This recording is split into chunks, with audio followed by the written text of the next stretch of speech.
was a typo. And I'm looking at Comics League movie night. I am Jared. I'm here with Robert. What's up, brother? Yo, what up? I am still laughing. Yeah, so today we're talking about the first Naked Gun movie, like the original classic. It's called Naked Gun, The Files from Police Squad. And, yep, and I've seen them all. So let me tell you this.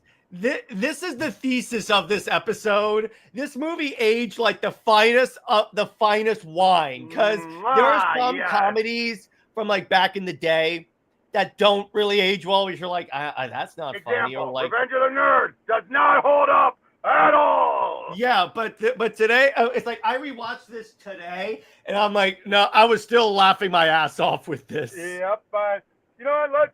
Mind if I talk a little bit about Police Squad first? Yeah, go ahead. Okay, first off, you ever seen Police Squad? No. Police Squad was it was like, let's take Airplane and make it a TV show. Hold on, I'm switching over to my headphones. Hold on. Okay. No problem.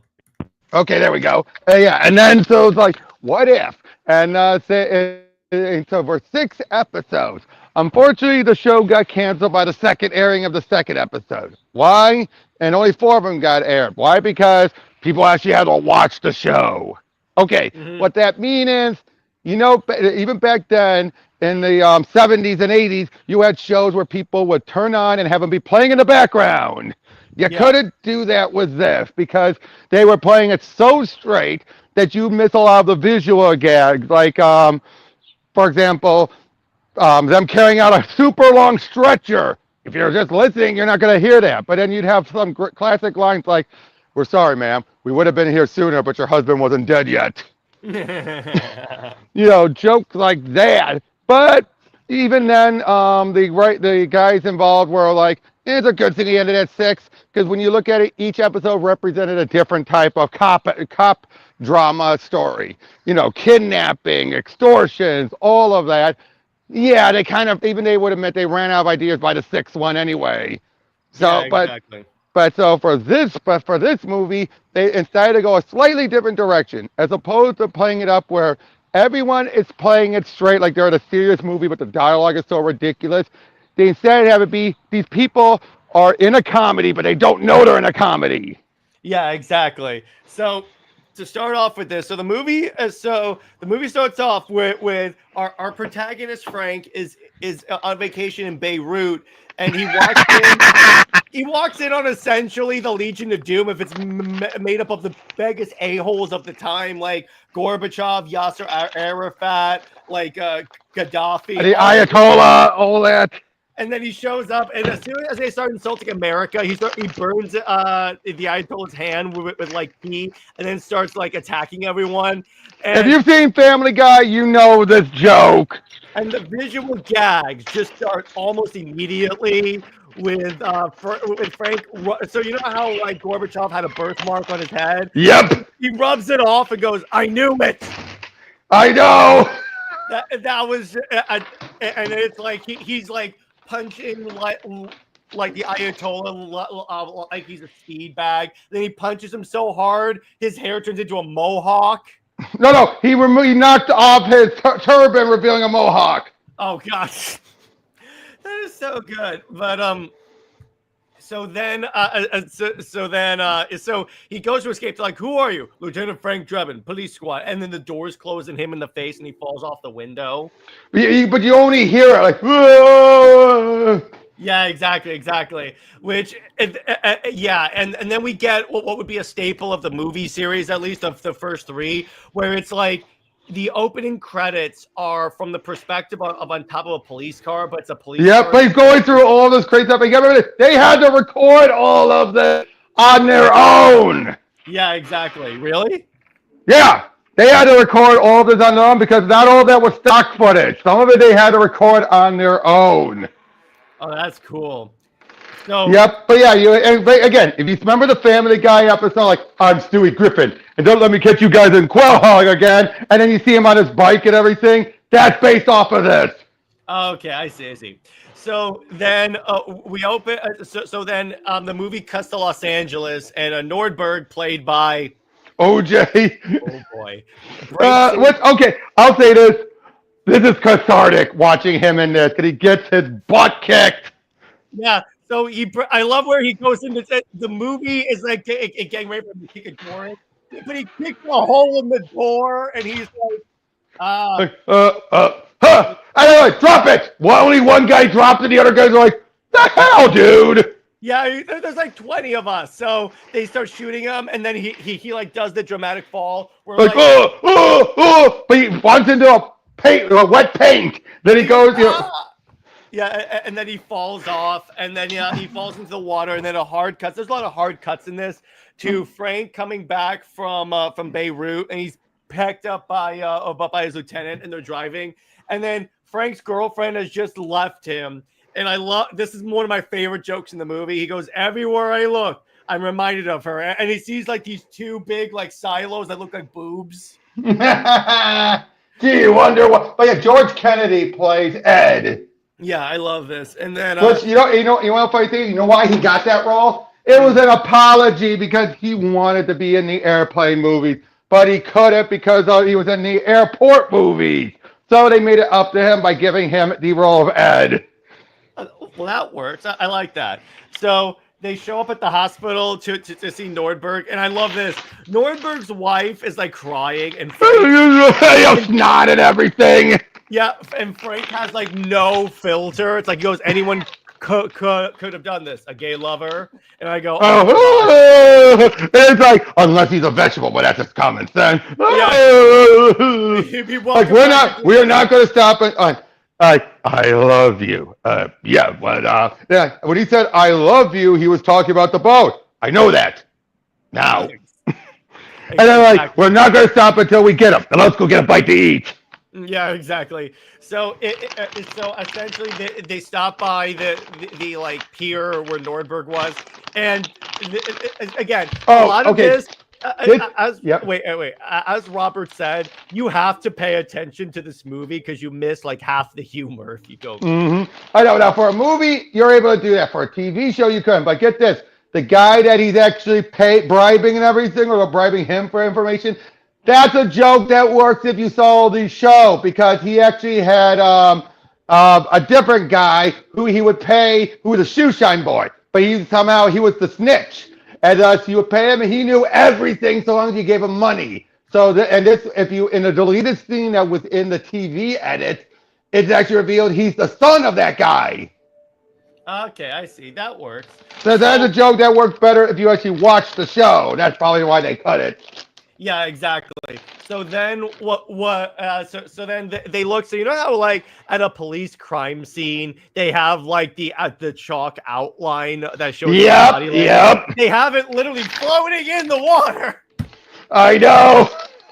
I'm still impressed they did that. Yeah, exactly. So essentially they discover that on Nordberg's jacket there was a drug. I can't say the name of the drug because I don't know what YouTube react. Because it's the big H, if I remember what it was. It starts with an H, exactly. So police squad tells Frank he has like he has a certain amount of time to like clear Nordberg. At the same time, there is the Queen. Yeah, a state visit by the Queen, and then Frank shows up and completely makes an ass of himself. Well, actually, first. There's the scene where they're doing a press conference. Yeah. And Frank forgets to take the mic out when he goes pee. So like on the speaker. That's a joke that didn't hold up well for me. Okay, I still thought that was funny. No, it was funny. I just felt though that's a joke that still was like. All right. I mean, mostly kind of reminds me of the Seltzer Freeberg stuff. That's why. Okay, I see. So.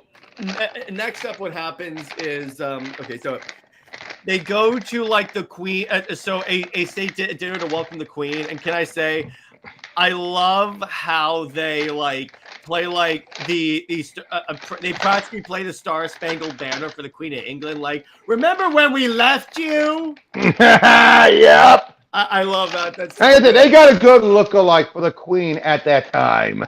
Yeah, I would say so. But so then, so let me see what happens next.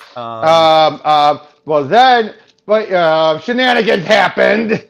Yeah, and then Oh yeah. Ricardo Montalbán is the villain. Yeah, which he plays a good bad guy. I appreciate Oh, that. he does. And I gotta say, I actually like the scene when we saw what his master plan is, because he basically causes one of his assistants to be under mind control, ready to shoot the guy who's hiring him. And I love it. And he's like, "Have you ever witnessed hypnosis?" "I think I just did." And that's the scene where I'm like, that would have worked even in a serious movie. Yeah, exactly. That would have. That definitely would have. That again, that's the type of humor what I like about these type of movies. You have a decent plot to thread things through. It's not like again the Seltzer Freeberg movie where there's no plot whatsoever. No, you need a plot to keep things going. Yeah, exactly. So continuing on, then what happens is Frank meets the assistant and who's A different assistant, but yeah. essentially, yeah. So hang on. Priscilla Presley plays oh, what's her name? I think Presley was a standout here in the trilogy. Yeah, exactly. She plays the love interest, and there's this other great joke. So Frank goes to the bad guy for his personnel records, and the assistant brings him backstage to say, okay, so here are the records. She climbs up a ladder, and he looks up and he goes, "Nice beaver," and then he literally hands him a stuff. Jane. Okay, there you go. Jane. But yeah, nice beaver. That's a classic joke. Yeah. So in fact, they were selling beaver bucket stuff, popcorn buckets. Yeah, and I'm like, okay, they understood the joke. So essentially, what follows is Frank later breaks into the dude's house at night, and it was kind of funny. So the evidence is literally a piece of paper of the guy saying here, blah blah blah, a blank payment for the Queen's death. And so he's holding like a lighter up to it to read, and then it goes down, and then the whole thing's on fire. So he lights the entire building on fire. Well, the entire room. Well, yeah. Then he climbs out, and then it leads to him climbing a building. He grabs under a statue. He's grabbing under the statue's woohoo. Yeah, he grabs the statue sausage. Yeah, and he turns it upside down, and then the statue changed into a smile. Yep. Then he's grabbing onto a different statue's jugs. Yeah, and then essentially, it's a big sexual harassment thing because he falls into a woman's bedroom, breathing hard. It's so. Oh my gosh! And then I love where it hard cuts to him being blasted by the police commissioner, which led to "you killed 5 people." Okay, we're stabbing a guy. They were doing Shakespeare in the Park, the death of Julius Caesar. Those are 5 great actors. Yeah, I love that. That was so good. So he comes back and finds Jane has essentially broken into his house, and she's essentially. This is a romance scene, but they do it in such a funny way. Where first off, so she goes, "I'm. You must know, I practice safe sex." And he goes, "So do I." And they're wearing these giant condoms, dude.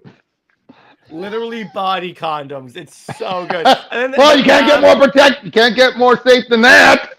Yeah, exactly. And then we get the whole the classic slow motion romance running down the beach scene and all that. Oh, but in this case they have a joke of what if there's someone else there when it happens? Boom. Yeah, exactly. I love that. And then essentially what we find is he finds out that obviously the bad guy's in charge, but so they try and use a hypnotist to kill Nordberg. So they hypnotize the doctor to put a pillow over Nordberg, and then as they're trying to escape, Nordberg's still getting hit, which is hilarious. Yep. Oh, and then this leads to the famous drive seek or car chase. Go for it, Stephanie. And so Frank, the only vehicle available for Frank is a student driver. And she's like on the brakes and stuff. And I love this. They're driving down like a one-way street, and then the instructor's like, normally you would not drive down a one-way street. And then they obviously back up before a truck hits them, and they go, "Move it, you." Yeah, B word. And then it's like, open the window and put out your finger. Extend your metal finger. And Stephanie goes crazy driving. And then the doctor, and so this is great. So the doctor's car hits like a fuel truck. And then you see him, he then crashes into a U.S. Army like guided missile launcher. I know! Missile into like a fireworks factory. It's all blowing up. And then Frank's like, nothing to see here. Nothing to know. That classic joke. That classic gif you probably have all seen. That's where this is from. Yeah, nothing to see here. Everything's like blowing up. Nothing to see here. Yeah. So then essentially, Frank. So the bad guy detects like Frank's on his tail, so he invites him to this factory where like I love this. Hey, this dude has a message for you, and he's firing the gun. He goes, "I can't hear you. How about you not talk while firing your gun?" Yeah, that's again. A lot of these jokes are like stuff that you that like. Again, it's aged so well because hey, what's up, Thoth? Here's the thing, and I'm gonna say this again. The thing about the Naked Gun is like the reason why these jokes age so well mostly is because a lot of it is like. I mean, it's situational comedy. Yeah, exactly. It's situational absurdist comedy, and that's when it really starts working. It wasn't relying on references. It was relying on the situations from those other movies that they were mocking. Yeah, because when movies and like comics for that matter focus too much on like pop culture references as comedy, that is when the movie starts to age really. I mean, you can slip them in here and there, yeah, but that's always a gamble. Yeah, exactly. That's why the Celta Freeburg ones ended up bombing as bad as they did, because it was all about, let's try and get reference before the movie's even out. Yeah, exactly. So at the meeting of the Queen, so she's gifted a Revolutionary War gun. So I'm like, hey, remember when we kicked you out of our gun? Yep. They just keep laying it on. I love that.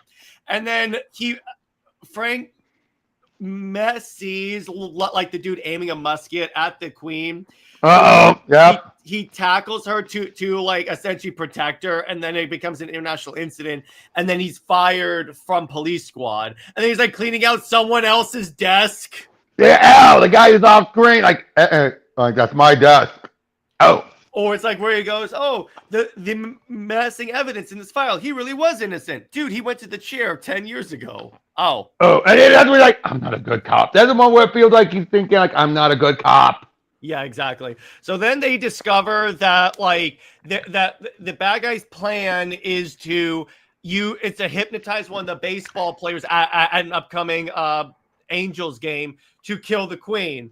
And I love it. So he's trying to get in, and he has to impersonate an opera singer who's supposed to be singing the national anthem, and he doesn't know the national anthem, so he's making it up. He's like, it gave proof through the night that we still had a flag. It gets to the point where he's literally like, da da da da da da. Yeah, but everyone's like, yeah. Because the cops are trying to get at him, but like as they're walking, they have their hands on their hearts and they're like scooting over. Yep. And so then what happens is he has he then has to switch to being an umpire. Yeah, and he has to, and essentially he's like the worst umpire. Like at the point he's called, No, he throws the pitch before it even hits the glove. He's calling it as a strike. Steve, right? Because he's getting power mad at that point. Yeah, exactly. And then what you see is a montage, a great montage. Yeah, exactly. A montage, and then it ends where like you have to stall the game. So he keeps calling balls, and then eventually all the players get into like a pile up fight. It's so good. Yep. And then it turns out Reggie Jackson, who when the Queen actually passed away, he tweeted out saying, Well, now everyone knows it wasn't me. That's so good. I love that. I love that he's been around long enough to make that joke. Yeah, exactly.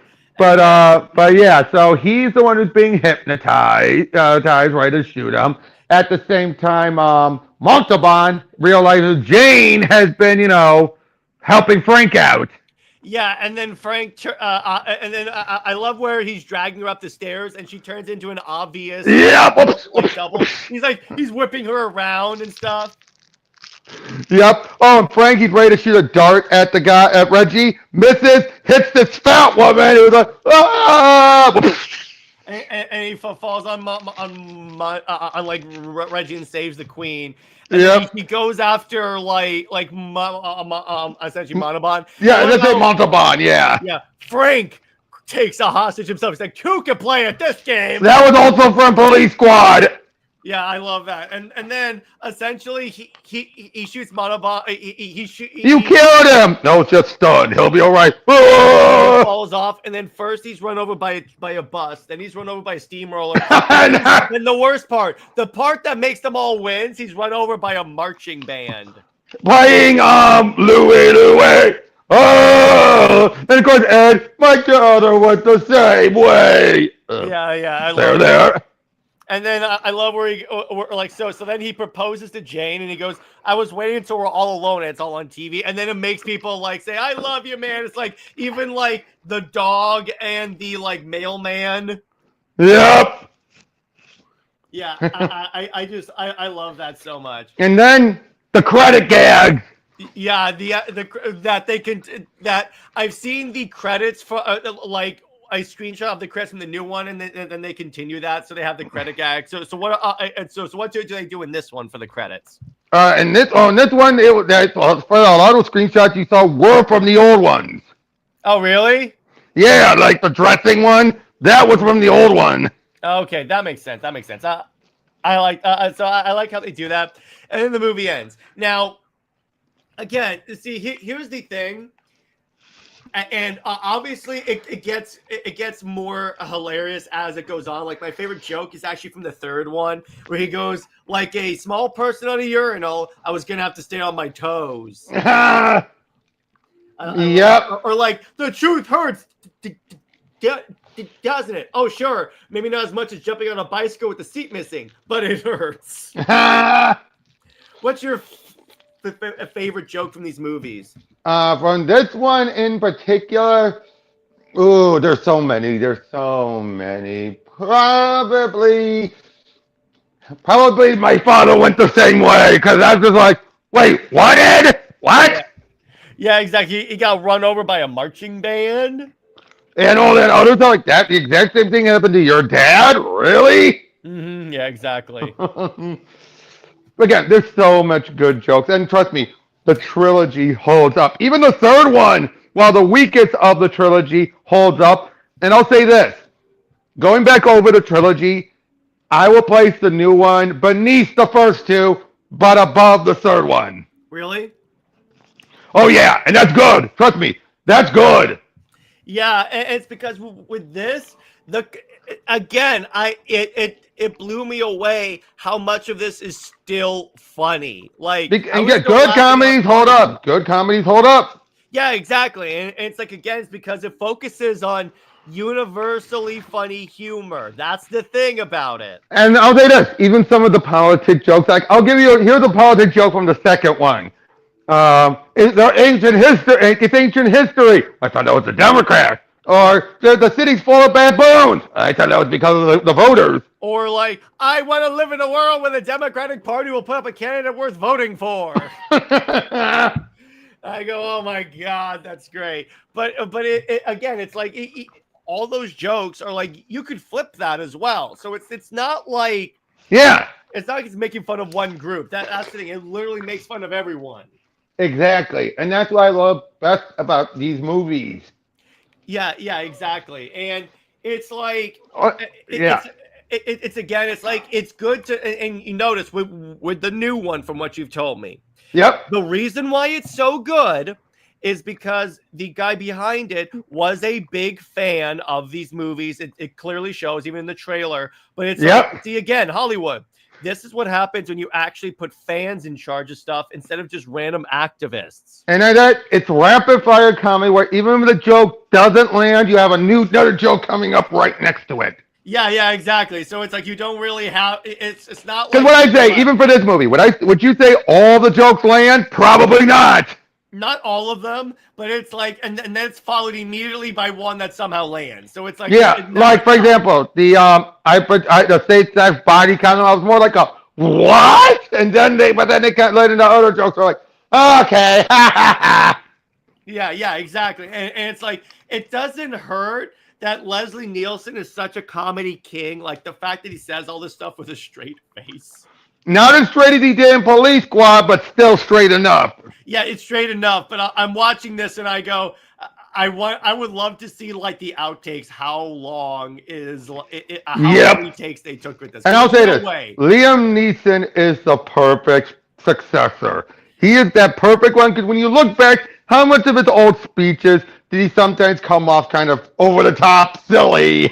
So many. It's like even his race. Even as Qui-Gon Jinn. Yeah, he came up like, is he serious? Is he serious?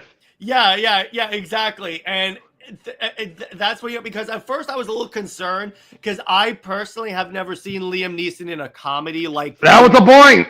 That was the point because Leslie didn't do comedies until Airplane. Yeah, and until Airplane, he was a serious actor. Can I say I love the marketing for the Naked Gun for the new Naked Gun? Yep. They literally do it where like he goes, "There's no superheroes, there's no zombies," and Pedro Pascal is not in this movie. I'm like, oh my god! I am glad he actually found love again with Pamela since he lost his wife. I am glad for that. Yeah, that works, and I'm so glad. Yeah, exactly, it works really well. Because he has been not dating since then. That was for quite a while. Yeah, exactly. Funny enough, that's also a plot point in the movie. I don't think that's a spoiler because but they played it. Yeah, so it's kind of fitting. Life matches art. Yeah, exactly. That's so cool. I didn't know that. Yep. By the way, did I show you the poster I got? You did, but okay. Did you DM it to me? I did DM it. Show it all because it's perfect.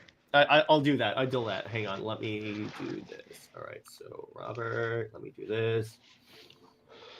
All right, and here we go.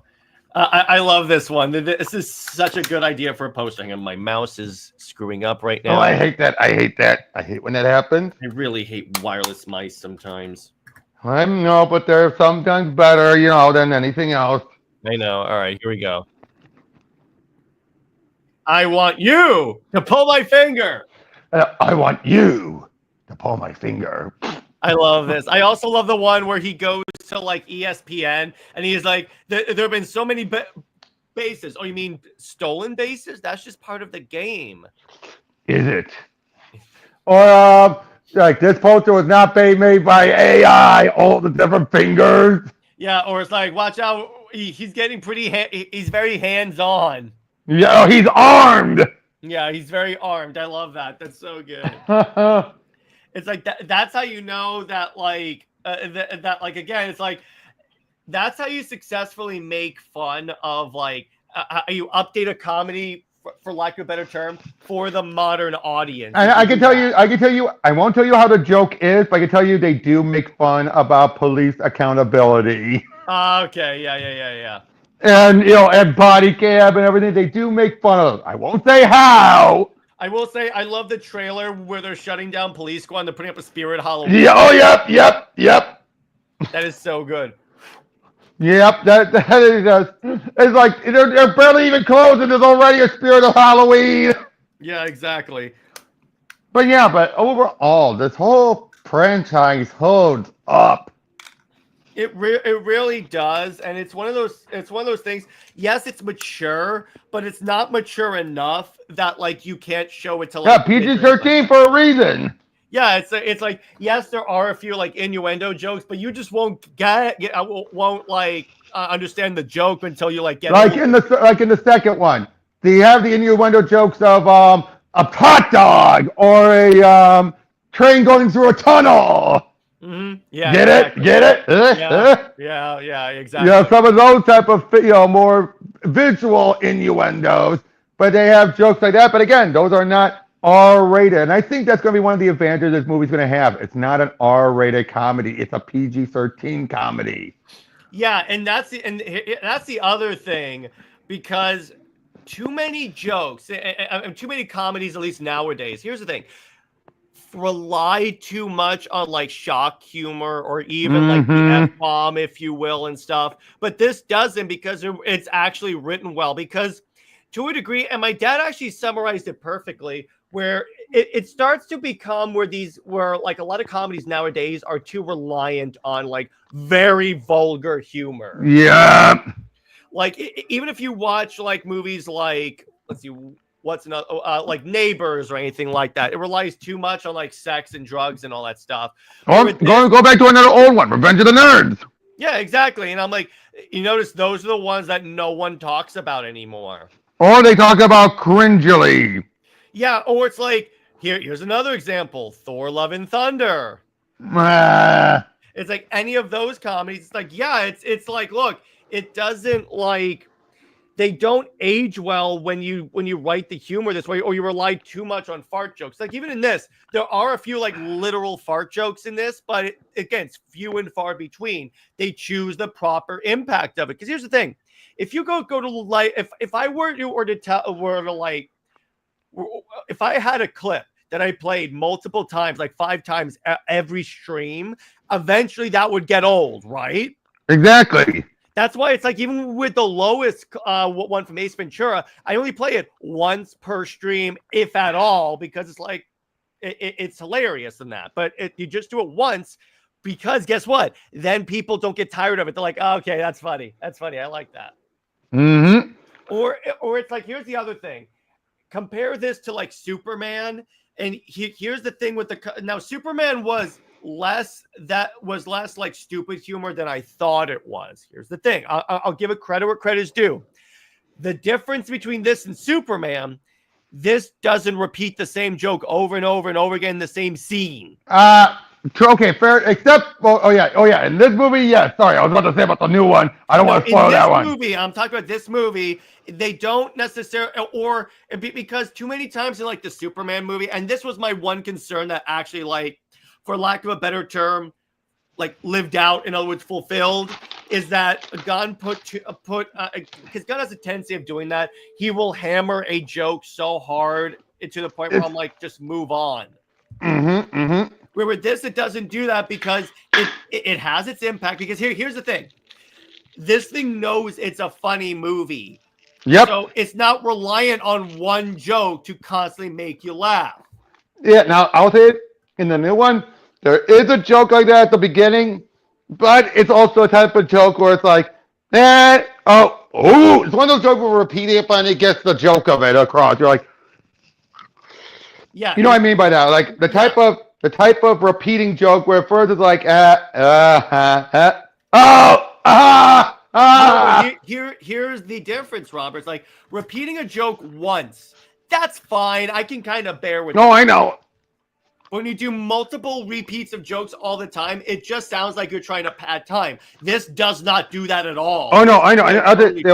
In this case, though, this is more of like a very quick visual joke where, I mean, okay, I don't want to say it. I'm trying to avoid saying what the joke is. Yeah, don't say it. The point is, it happens in that. Yeah, it happens in this, and it gets up to like 5, 6 times. But by the time it gets there, you're like, oh. Now, the other thing I'm going to say about this joke, there's so many jokes in the background, too, that, like, I'm still discovering stuff I didn't notice. Like, if you notice when you see Frank's apartment behind him, his cheese starts moving because it's so old. Yep. There's some jokes like that in here, too, in the new one. Yeah, I'm like, wait. Did that just happen? Or, like, it's one of those jokes where, like, they put in that much effort for something that no one's going to notice. Yeah, exactly. Or it's like in the like I remember when I first watched these movies with my dad, in I think it's 2 or 3, there's an image of like a busboy comes by, drops off a drink and turns around and his pants have no ass in them. And my dad was like, Oh, I didn't notice that before. Because, again, it's a painting of the busboy. Why would he have anything on the back? Yeah, exactly. And it's like, again, it's like jokes that happen fast. So if you're not paying attention, you miss them. But you'll catch it on repeat viewing. Yeah, exactly. Because I'm like, oh God, that's so good. I love that. Yep. But yeah, I think that's the one advantage this, and the advantage that the new one and Superman have in common, it's rewatchable. You want to go back and rewatch it. Yeah, exactly. That was the one downside Fantastic Four did not have. Now, how do you rate the first Naked Gun movie out of 10? Oh, I give it a strong 9 out of 10 or 9.5. Yeah. Not a perfect 10. Yeah, it's a 9.5 because some, barely any, but some of the jokes don't necessarily land as well. However, it's few and far between. So it's held up by all the great jokes. And I'll tell you this. I'll give you a heads up. If we ever cover the second one, I can already tell you that's a 9.6. Okay. So we'll see if that happens. By the way, in the chat, drop in like your thoughts on the Naked Gun movies or your favorite one, or what you thought of the new one. Keep it spoiler free because I haven't seen it yet. Yeah, exactly. But you just see it as soon as you can. Because trust me, it's hard for me not to spoil any of the jokes. Yeah, exactly. I plan on seeing it soon. Mm-hmm. But so let's do a question and answer as well. So So any Q&A. Any Q&A you guys, any questions you guys want to ask? By the way, and I give the movie, I'd say a solid. Yeah, again, I agree with you. 9.5 again. Very strong 9.5. Yes. Exactly. So again, any questions you guys have about comics, DC, Marvel, the DC movies, Marvel movies, whatever you guys would like to know, drop. I'll ask you. So are you really surprised Fantastic Four is meandering? Honestly, yeah, because Fantastic Four had such great word of mouth. Agreed. That's the thing. It's like, but here's the thing. Because it's Marvel, it kind of doesn't surprise me because Thunderbolts also had great word of mouth, and we saw what happened with Thunderbolts. Yeah, and like I said, I think here's what I say: they should have released this in November. Yeah, I would say so. Yeah, because here's the other thing: this is the occasion where I was concerned that like Fantastic Four would like cannibalize the Superman audience. Mm-hmm. I think the opposite happened. I mean, I gotta be clear. I gotta be honest on that. I think Superman cannibalized Fantastic Four. Again, Disney should have waited till November because when they first announced the movies, there was nothing in November at the time. There is now, but at the time, there wasn't. And Samir says he's going to go see Naked Gun tomorrow. Well, I plan on seeing it soon, Samir. So yeah, but it's like, yeah, that was something that I got to admit also was a possibility in my mind because here's why. Of the two, Superman has obviously the bigger IP than Fantastic Four. And there have been Superman movies in the interim, whereas opposed with Fantastic Four, there hasn't been a good Fantastic Four movie in like 10 years. Yep. And even then, that wasn't a good one 10 years ago. Yeah, that wasn't a good one. That was one that arguably really hurt the brand as well. So I wonder how many people didn't give it a shot because they were thinking of Fan Four Stick. Now, I still say I think the bigger problem was the movie just wasn't rewatchable. Yeah, and I think it relied too much on style to like sell people on seeing the movie and not too much of like rewatchable stuff. Like, what do you think it could have done, Robert, to make it more rewatchable? Again, they should have done in November when they had more time for the effects. They didn't have to cut a lot of things that clearly were important. Yeah, exactly. Like there probably was supposed to be a scene of the Silver Surfer teaming up with, because that's where the Sue being a girl boss thing came from. I think because the people that like saw that cut saw like the cut before they cut stuff out. Because the movie is much too short. It really and I think it's paced way too fast. It's like you're like, oh, what? Yeah, like there's a bit where Sue yells like, "I know!" Next thing we see, smiling next to the baby carriage. Yeah, and I'm like, I bet you there's supposed to be a scene where like she goes in the baby's room and is talking to him. And well, by the way, a few scenes of the trailer were not shown. Exactly. So I feel like that's the way they could have solved it. Yeah, Give it more time. yeah, exactly. And it's like because with Superman, no, they gave it at least a year in post production.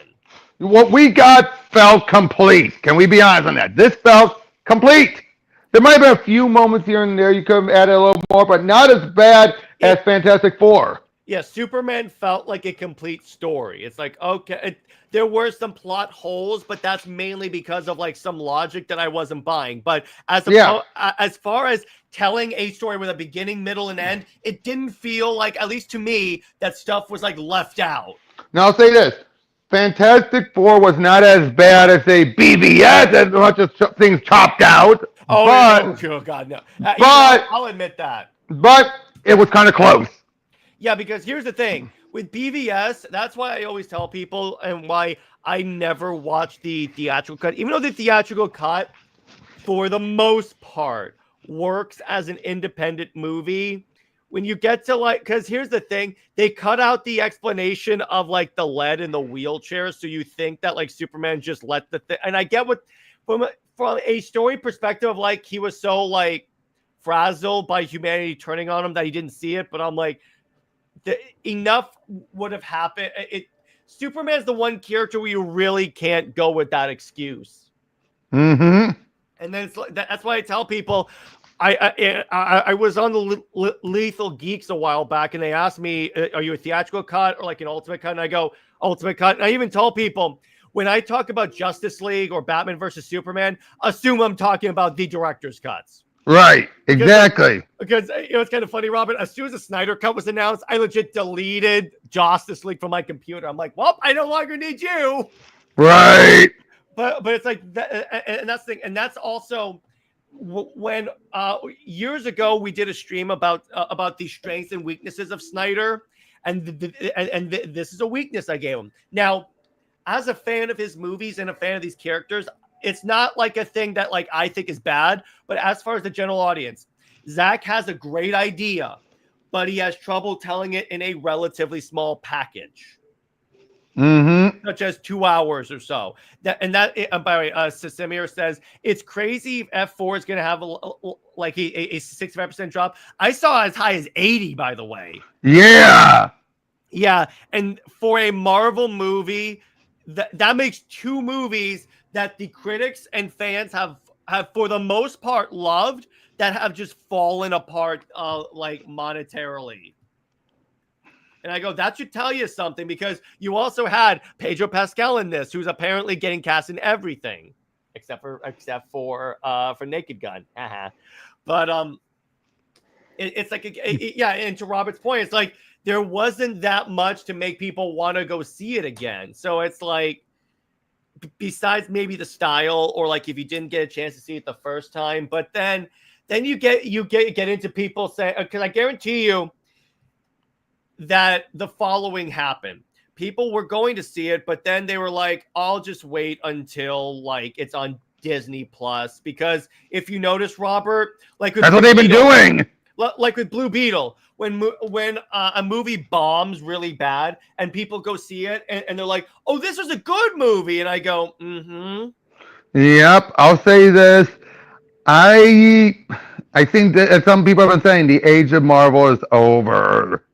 I would say so. And again, the fact that DC now the Superman box office isn't fantastic. However, for as long as it fulfills Warner Brothers' expectations, yeah, that's it. That's all you got to go for. But the fact that that DC all of a sudden succeeding, it's kind of funny how the universe works, where like when DC's up, Marvel's down. When Marvel's up, DC's down. Right. Like that will never cease to make me like laugh my ass off. But it's like when you look at it, because Superman had a similar, if not better, fan and critical response, and then you get to the money where it kept where it had a relatively small drop off, and then it's like It's already made like I'd say 600 million, and I would say that's 6 to 700 is where it taps out. But still, it's like that's great for a movie, for a character that hasn't been in a solo movie. Well, I'm not sure if we can count this as a solo movie for like 10 years. I would count it as a solo movie. Based upon how many characters show up in this and play a part. But it's still, Superman's still in the title. It's still, like, he's still the main focus. All right, whatever. But the point is, it's like for a Superman movie, 6 to 700 million is great. Now, could this movie have made $1 billion? Fine. I think it would have if the international wasn't so busted the way it was. That's the other thing. And it's like Gunn made a good point, is that Superman is, for the most, well, here's the thing. Fantastic Four is also suffering from this because American superheroes are kind of, I think the age also of studios being so heavily reliant on international box office is done. And I think that's why they're going to be focusing so much on these American heroes, how they do domestically. Yeah, because it's like, because here's the thing. If you notice, movies have been subtly, because in the early 2010s, a lot of movies were dependent upon the Chinese audience. In fact, well, actually, even beyond that, because that's how Aquaman made $1 billion is the international. Yep. So it's like, yeah, and then the moment that stopped happening, that's when the movie started to make less and less. So, and when you think about it, the other thing that I do think these studios need to learn, lower the budgets of your movies. Which is, again, that was one of the smart things Superman did. Yeah, exactly. It's like lower the budget because you don't need like $300 to $400 million for a movie. And you don't need a Super Bowl ad. Because if you make a movie for like, it's like, here's the thing, and that's the other thing that like Snyder does well. He knows how to make a smaller budget work really well. Because when you look at the budgets of his movies, it's not that high. I know. And if it is that high, it's because the studio gave it to him. Yeah, exactly. He doesn't necessarily, and with gun stuff, if anything, it comes in under budget. Mm-hmm. So it's like if you have a director that has a vision, but can fit that vision in, like even who's the Gareth Edwards knows how to use a budget, and exactly that's why their movies always look good despite the relatively small budgets. Like even like The Creator looks fantastic. Yep, that's why again I think DC is going to be in a better spot, and they're not going to shoot for $1 billion. No one is shooting for $1 billion anymore, guys. I think that day is over. Yeah, exactly. Now the fans trying to hype up saying this could make $1 billion, that's going to happen either way, and those fans are, I got to be honest, I'm not going to. Yeah, and let's not try and then use that as a weapon. Say still no billion to try and say the movie flop. Let's not do that either. Yeah, because at a certain point, because I get what people are going off of, because the old Warner Brothers regime, emphasis on old, and then before Zaslav even came in, had because they viewed Batman versus Superman as a failure, despite it making over $800 million, as it didn't make they thought the movie was guaranteed to make $1 billion because it had Batman and Superman in it. By the way, yeah, second Warner Brothers. So. Yeah, exactly. So essentially, it's like that's the old regime. This one came in, and Gunn legit said, "I don't expect this movie to make $1 billion." Could it? Yes, it could. But am I like going in there saying it has to make $1 billion? No. Now, would you think Gunn was expecting it to do most of it through domestic? I don't think he was. No, because they were all like the international numbers are troubling, but the fact that it has such good legs domestically made it so like it's still concerning, but it's not the end of the world. Exactly. Like, and the fact it was able to make so much of its budget back just domestically alone. Yeah, exactly. So that's where you get into like movies have to lower even The Batman by Matt Reeves. That's a relatively low budget movie. That's why even though it didn't even make $1 billion as like a Batman movie, it still like raked in a lot of profits. Look at Joker. Wasn't made with that much. The first movie was. Yeah, exactly. And you know what's kind of funny? That's the other. I'm gonna pull up the budget for that. That's another Warner Bros. So the budget was 55 million. Now 55 and it made $1 billion. No wonder they gave the guy carte blanche. Now here's the other thing. You know what's kind of funny? Even though it made $1 billion, Warner Brothers did not see like all that billion, because you know what they did? They didn't think the heads of WB, particularly DC, didn't want the movie to be made, so they literally like essentially shipped off the distribution. So when the movie made $1 billion, they're like, "Oh no!" They still made a lot from that, but they didn't make a full $1 billion. But again, I can see why they would doubt it. I can understand why they would doubt it. I mean, it was a gamble. Yeah, it's the Joker, but it's a more artsy version of the Joker. Exactly. Yeah. Would anyone have suspected that it would do well? No. Yeah, exactly. So it's like that's one of the occasions where you don't expect it to make $1 billion, but if it does, that's why. Hey, if you make a movie for a relatively low budget and it makes $1 billion, you get so much more money. Isn't it funny how that works? And again, I'm gonna keep saying this, and I'm gonna be one of those who says this: Fantastic Four could have done great if it came out in November or at least some other point, not competing against Superman. Well, even on this, let's consider Man of Steel, because people wonder, why is there so much product placement in the Smallville fight? Well, you know that because of that, they made back their production budget before the movie even released. Yeah, now and I'll say this: there was a lot of product placement in Fantastic Four, but I'm like, I give them props for at least making it timely. Yeah, exactly. Now, it got a little annoying. But again, it's like that's what people forget. So when people are trying to say it's profiting more than Man of Steel, and I go, okay, you need to consider the context, because here's the thing: WB is not getting all of the money from the Superman's box office that we're tracking, because you have like distribution stuff. It's still profited. Don't get me wrong; they're still going to get some of that money back. But it's like but with Man of Steel, because they had already made their production budget back, they were able to make more. It was pure profit. It was pure profit. It was more pure profit, because I think they still had like marketing and such, but still it was more. It was more than what they originally got. So I'm like, you could say that, but just consider the context a little bit. And this goes and again, consider the context of even James Gunn's Superman. So I'm saying on both sides, it's a little more complicated. And people go on about the marketing, but it's like some of that marketing was internal, like the puppy bowl. That was an internal thing. Yeah, so they didn't really have to pay for that. So, and then even doing the stuff overseas, I don't think a lot of money was needed for that. They just simply negotiated. I think a lot of money came out of the country's budget, not WB's budget. Plus, again, tax breaks and all that stuff. But yeah, anyway, exactly. But anyway, the point is, when considering a movie's like, because again, I'm bringing this up because I still see people like on the Gunn side or even the Snyder side, obviously, arguing about which made more money, and I go, both are more in both. You have to consider the context around which it's more complicated than it looks like.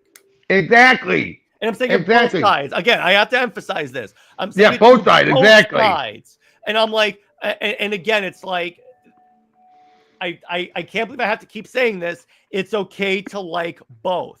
Case in point, I do. I may like Man of Steel more because it didn't make certain creative choices that I freaking hate, but I still enjoyed I still had fun when I went to see Superman. And I may have liked Superman a bit more than Man of Steel, but again, it doesn't mean I hate Man of Steel. Yeah, even you admit, you've told me what Snyder does well. That's why, again, it's like, see, here's the thing, because Robert and I disagree on a lot of stuff. Oh yeah, big time. I wouldn't say a lot, but it's more of like the friendly.